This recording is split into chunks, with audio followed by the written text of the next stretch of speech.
the Tattooed Stitcher, back for another cross-stitching update. It's been 2 weeks since my last video. A lot has happened the last 2 weeks. I meant to come back last week, but the previous week, shortly after, or I think it was the next day after filming my last video, I had a flare-up of an old back injury, and it completely wiped me out for it's been almost 2 weeks, well over a week. So I did not stitch for like 4 or 5 days in a row. And so I just didn't have anything to show when it was time to film another video. And my husband was working out of town that entire week. So it just was a lot to deal with at the time, and I just didn't have it in me to do a video. And I also, like I said, I had nothing to show. So I decided I'll just wait for 2 weeks and then I'll have a whole bunch to show, and I do. I have one finish, 2 new starts, and a couple of whips. My first, or my only finish, I should say, is Chessie and Me 1824 house. I'm calling it a finish, but it's not finish as the chart says finish. So I have it stitched on 36 count Steinbeck, which is the called for linen, needle and flax, with all the called for colors. So what I've left off is the initials and the date here, the year here. And then also these little like blue sparkle doodads throughout the chart. I left those off as well. I'm going to make this a pillow. It does look kind of empty without the other things. So I haven't fully finished it yet, just because I'm not entirely sure if I am done. At the time, I was like, I'm done with you. But I don't know. As it sits, I'm kind of like, maybe I should add something that looks a little empty. But I loved stitching this chart. The grass is all satin stitched. It was so fun. It went really quickly, and it just adds a really nice dimension to this project. This was a market release last year, I believe. So I am glad to have that one done.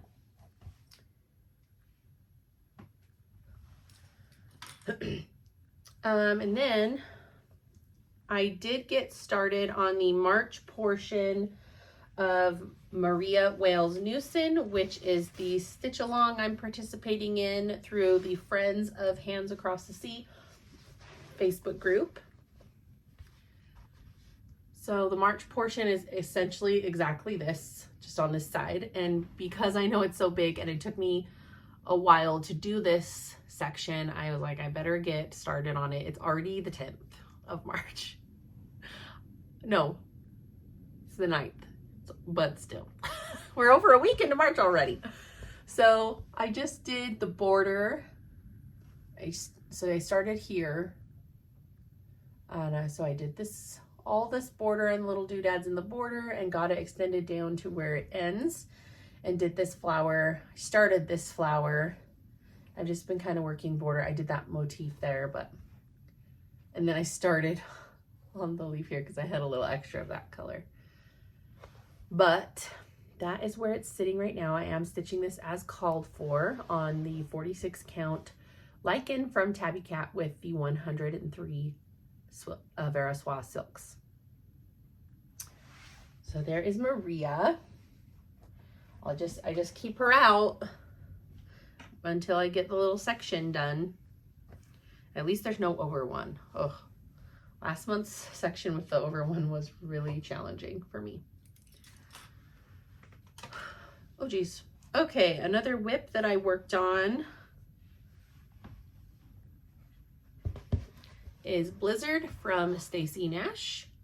I finished filling in this tail and this little portion of his head, and I started filling in his nose. I don't know why it's dragging so long. It's just taking me forever to get through it. Partially it's because it's winter theme, and I'm so over winter theme stuff. And my skunk, Sugar, is also winter theme. So I'm like, I don't want you either.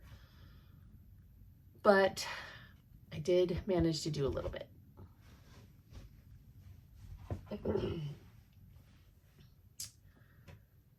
Next whip is a new start. Sorry if you can hear my stomach. It just started gurgling. Jeez. New start. I was in the mood for spring and something small.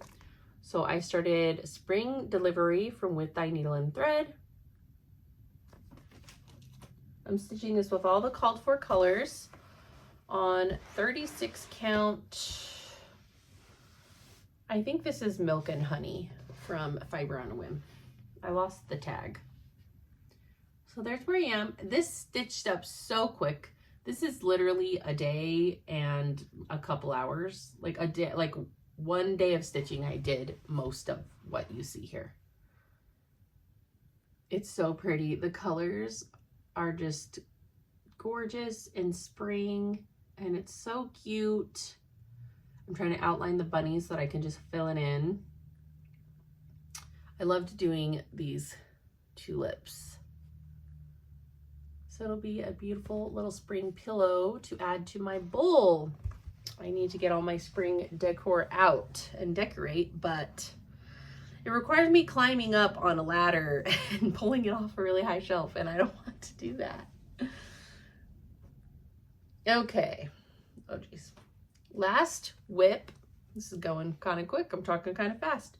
Last whip was also a new start. Another project I had kitted recently, which was Catherine's little sampler from the Heart Needle Art. The colors were so spring and I loved them, and I just really wanted something bright and small. So here is what I have so far. I'm stitching it on the called for linen, which is baked clay. Yes, baked clay from Fox and Rabbit. I'm stitching it on 40 count with the called for 103 silks. It's so pretty. I just finished this motif here this morning, finished this tree this morning. The white just pops so good in those pinks. Oh, I love the basket too with the white inside of it. So it's almost done. I just have these two tulips on the side of the house and this little partial alphabet and another repeat of this border on top, and it'll be done. And I did most of this just in a day, so it's going really quickly. I love it on this color. I'll probably, I don't know if I'll frame it or make it as a pillow. I'm not sure yet. I think it will fit in a 5x7 frame, actually. I love the way 103 stitches look. They always look so perfect. Okay, that is all of my whips. I'm pretty sure. I have just a tiny bit of haul. I did order all of the cottons for the new Stacy Nash Goose animal cracker. Whoop. That is being released, or has been released at market.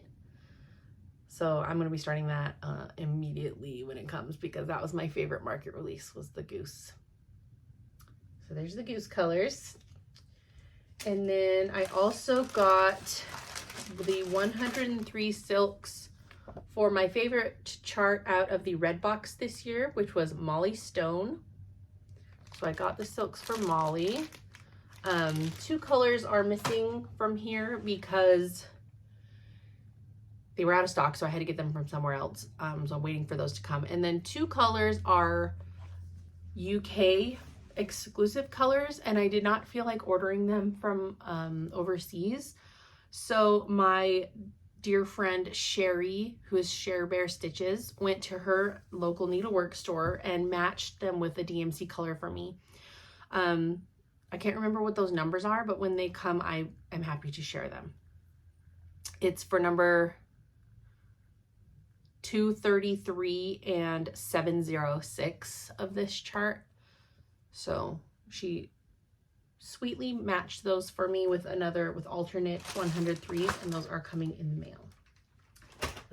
And then my last piece of haul is this exclusive Plum Street chart from for the Sampler Guild of the Rockies. Guild? Yeah, I said that. Sampler Guild of the Rockies. They had a big retreat in February, and I was not able to attend, but they let guild members purchase the chart afterwards. They put a bunch of cute thread drops in there too. So I got that chart. So pretty. I'm sure it will be released next year or maybe the year after. I also have the chart. It's actually sitting right there. It's called Upon My Heart, and it was the exclusive for the Queen City Sampler Guild from Paulette, and Paulette just released it at market this year. So I would assume this one will also be released at some point. And that is all my haul. Not a lot. I do have my 2 clubs coming to me on the way. But otherwise, that is all of my stitching. So I have a recurring back injury that will flare, from time to time. It's intercostal muscle spasms, and it's in the back of my ribs. And every once in a while, they just get angry, and it's quite debilitating. Everything hurts. Can't breathe, can't sit, can't lay, can't move your arms. It's very horrible, and I hate when it flares up because it takes forever for it to go away. I have to literally sit and do absolutely nothing and live on a heater pad and off ibuprofen for like 2 weeks. So that was why I just couldn't stitch. I couldn't move my arms.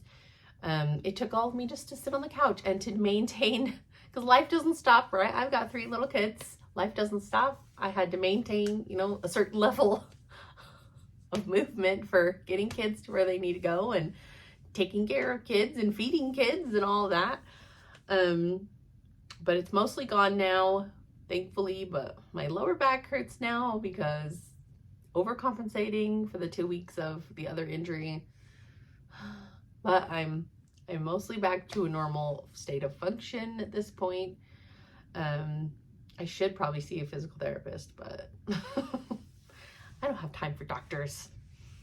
So that was mostly my last 2 weeks. We also had our first dance competition for my middle daughter, and it was so much fun. It was all day last Saturday, but we had lots of family come and watch her and support her, and her team ended up placing first, which was so great. That last year they kept coming in second. They just couldn't get to that first position. So this year they got first, and it was very exciting.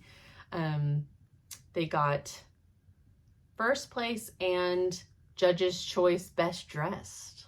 So that was kind of fun. So they had a great time. It was really, really awesome to see them with all their hard work they do in the year to finally reap the rewards of that. So we had a big celebration, and what's going on here? And then we found out the theme for this year's dance recital.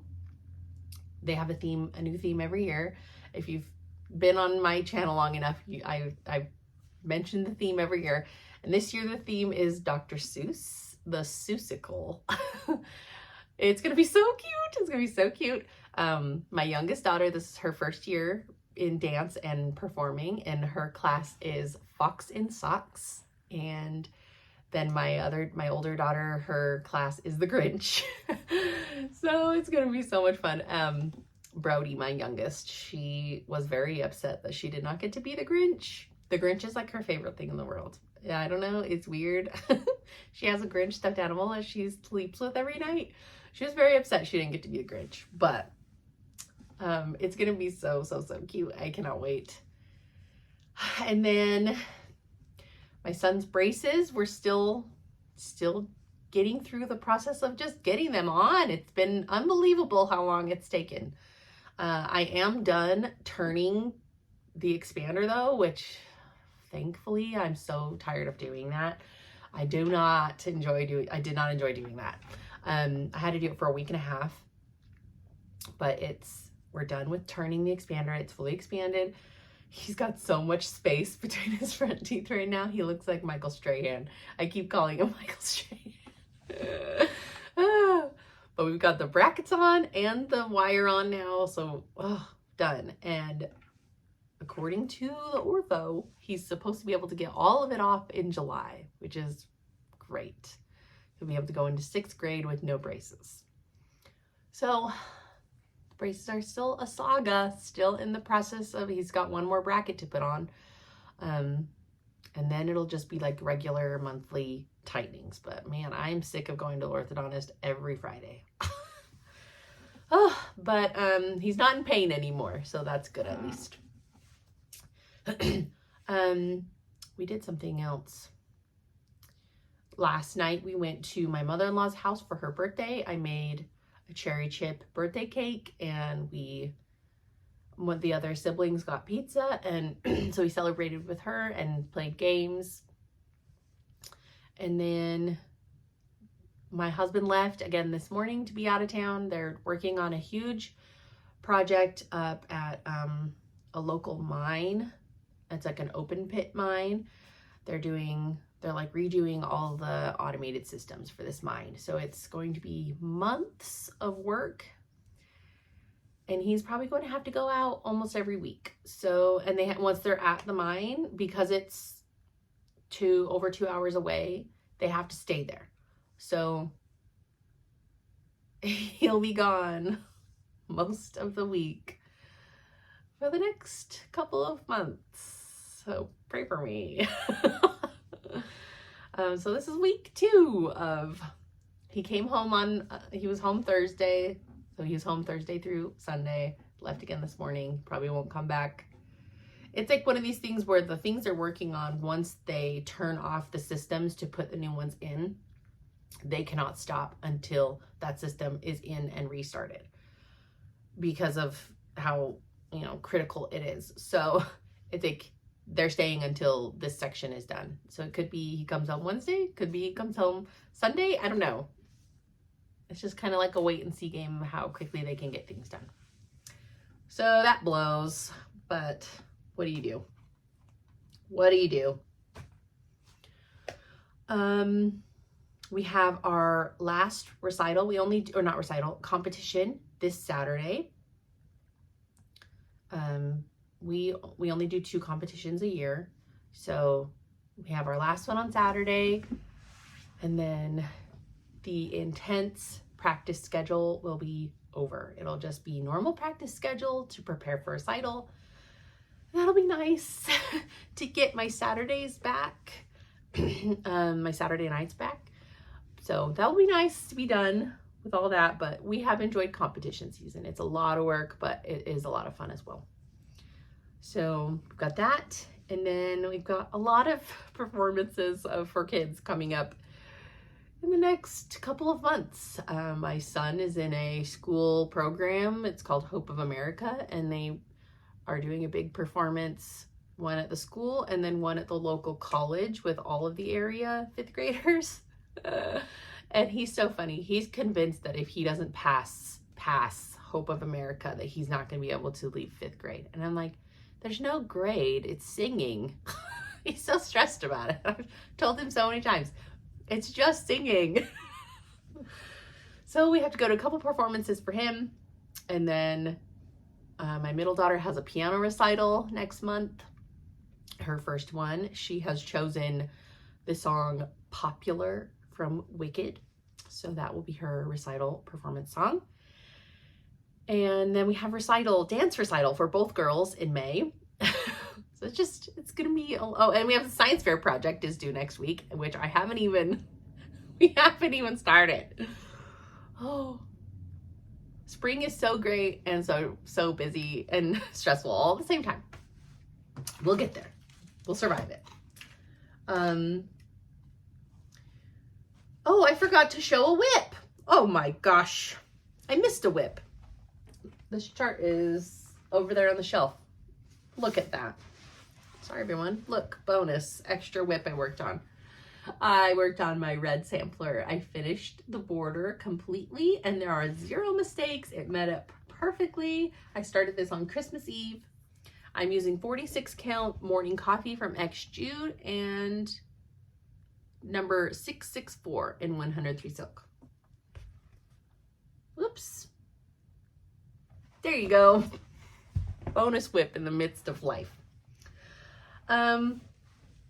So cross stitch plans for the next week. I want to finish Spring Delivery, the little bunny. I would love to finish this animal cracker, but we'll see if I can bring myself to do it. I also pulled all the threads and some fabric I put my chart away already. This is what I do. Once I pull all the stuff and I get my my pictures of my chart done and uploaded into my stitching program, then I put it away and then I forget to pull it out for videos. But so since my iPad's right here, I'll just show you here. I pulled all the threads for Stacy Nash, the Strawberry Cottage. Is it the scissor roll? Strawberry Cottage sewing roll, which is this one. This was an exclusive to Cowslips, which is a retreat in the UK. I know you can still order this chart. So I pulled all the threads. And the fabric I have is 40 count Thornfield from Needle and Flax. So I was talking to Jessica, the Sweetwater Stitcher, and we're thinking of starting this maybe today or the next couple of days. And then working some more on Maria. That is my only plan so far. My market stuff probably won't come for another week, I bet. But as soon as that comes, then I will be starting the goose.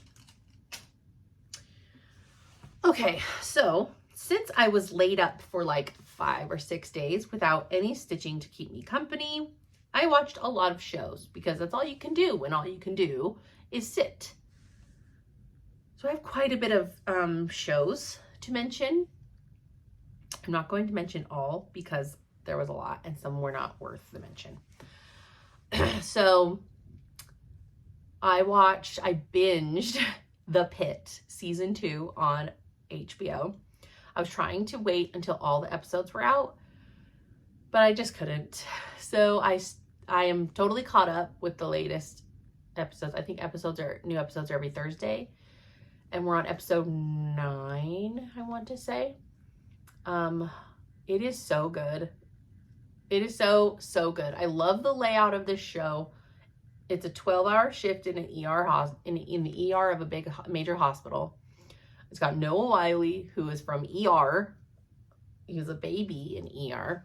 And the show has actually won a bunch of awards, which awards mean nothing to me.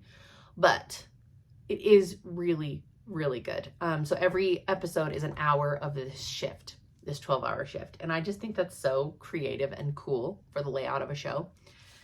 But this season has been fantastic. Not disappointed at all. It takes place 10 months after the events of where the last season ended. And so if you have not seen that yet, highly, highly recommend. Great, great show. And then I binged another show called Broadchurch. It is on Prime and Netflix. It's a PBS show. PBS? I'm pretty sure it's a PBS show. It's got the dude from Doctor Who, and I think her name is Olivia, but she played the middle-aged version of the Queen Elizabeth in The Crown. I mean, she's been in a million things, but that's specifically where I can name her from. And they're like detectives in this small seaside coastal town in England, Broadchurch. The first seasons, there's 3 seasons, and all 3 seasons intertwine with each other. It's a kind of like continuing story. It is so good. I loved every second of that show. I could not stop watching it until it was finished. I loved it. And I think about it every day. I wish I was still watching it. It was so, so good. And it really actually made me miss one of my other favorite shows of all time, Bones. Something about the relationship between the 2 detectives just really reminded me of Bones and Booth. And I don't know, that's probably why I loved it so much, but it was so, so good. Please go watch it. And then another excellent show that I watched start to finish was one I'd been waiting a long time to come out. It was teased over a year ago, and it was The Count of Monte Cristo, a PBS masterpiece show, starring Sam Claflin, who I love.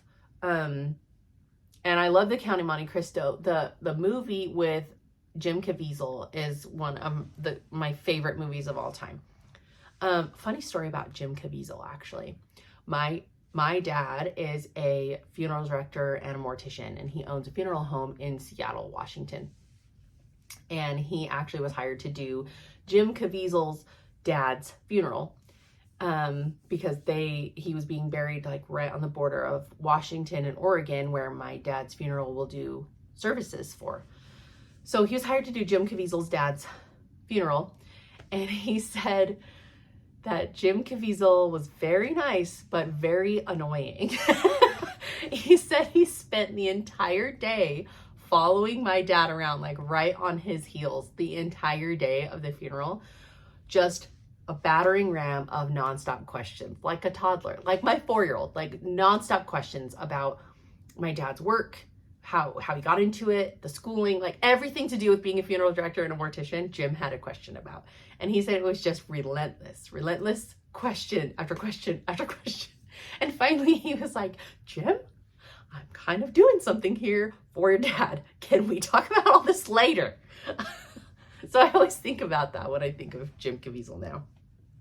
But anyways, The Count of Monte Cristo on PBS was so good. It was different. It was a bit different than the movie. I think the movie was from 2003. It was different from the movie.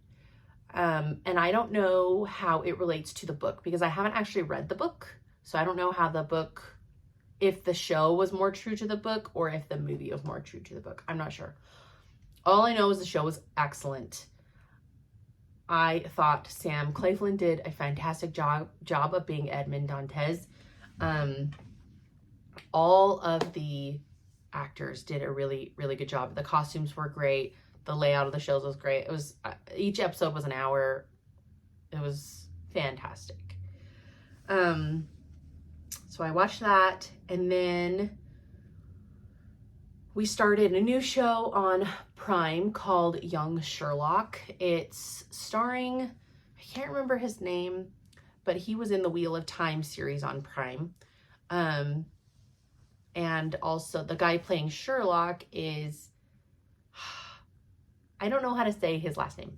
I can't remember his first name either. Something, is it Fiennes? Fiennes? I don't know. He's the nephew of Ralph Fiennes, I'm not sure. Who was Voldemort in the Harry Potter movies and a million other, characters and shows. It's starring his nephew. And it's a Guy Ritchie show. So it's very Guy Ritchie coded. Lots of fight sequences, action sequences. The music is very, all of it, you can point out which movies and TV shows are Guy Ritchie, because they're all very similar. They have the similar vibes. But so far I'm really enjoying the show. It's very entertaining. I like it a lot. I'm only 2 episodes in, I think. And then we did watch a couple of movies. We watched a movie called Late Night with the Devil on, I think it was Hulu. It's like based in the 70s, a late night talk show who the guy is trying to make his late night talk show be more popular than, I can't remember who the big one in the 70s was. It's on the tip of my tongue. I can't think. Anyways, so he's trying to make his talk show being one of the most popular late night ones, and he just can't get there for some reason, and his ratings keep dropping, whatever. So he invites, he's after his wife passes, he invites this occultist psychologist and a supposedly possessed teenage girl onto the show for the Halloween special, and it gets weird and crazy from there. It's not scary at all. It's just kind of weird and like, what is going on here kind of a thing. It was really interesting though. I cannot say I didn't like it, and I can't say that I would watch it again. It was just like one of those movies where like, sometimes I think about it, I'm like, that was kind of a weird movie. But I did find it entertaining and interesting. And then we watched War Machine on Netflix last night, which is a new release movie starring the guy from that Prime show Reacher, and Dennis Quaid. And I was not a fan of it. I thought it was really cheesy. It had good like action in it, but it was like there's aliens or an alien machine or something, and it was just like really corny. The things they were like, the things they would say, I was like, I don't know, it's just the premise, it's like been so overdone, the whole reason for this movie. And so I was like not into it. I kept laughing throughout it, like, really? Super cheesy.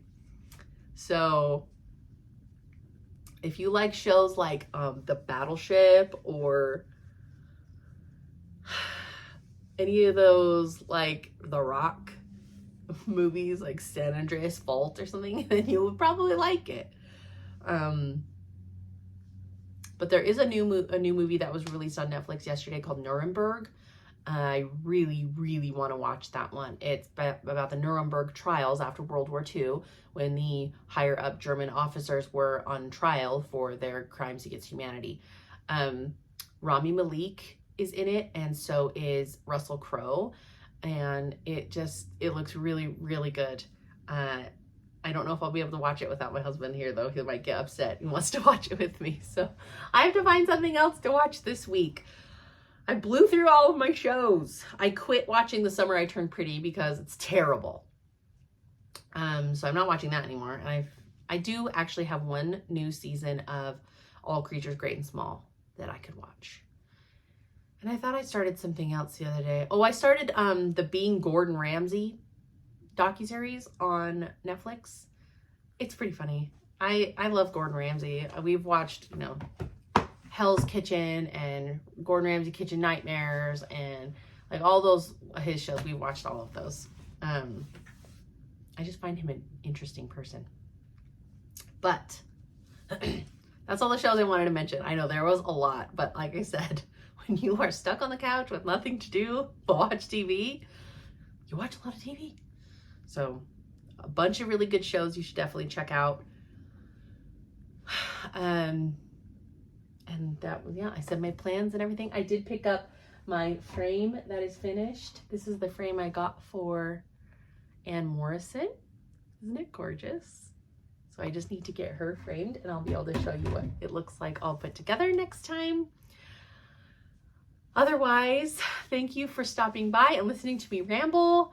I hope to see you in my next video. Bye.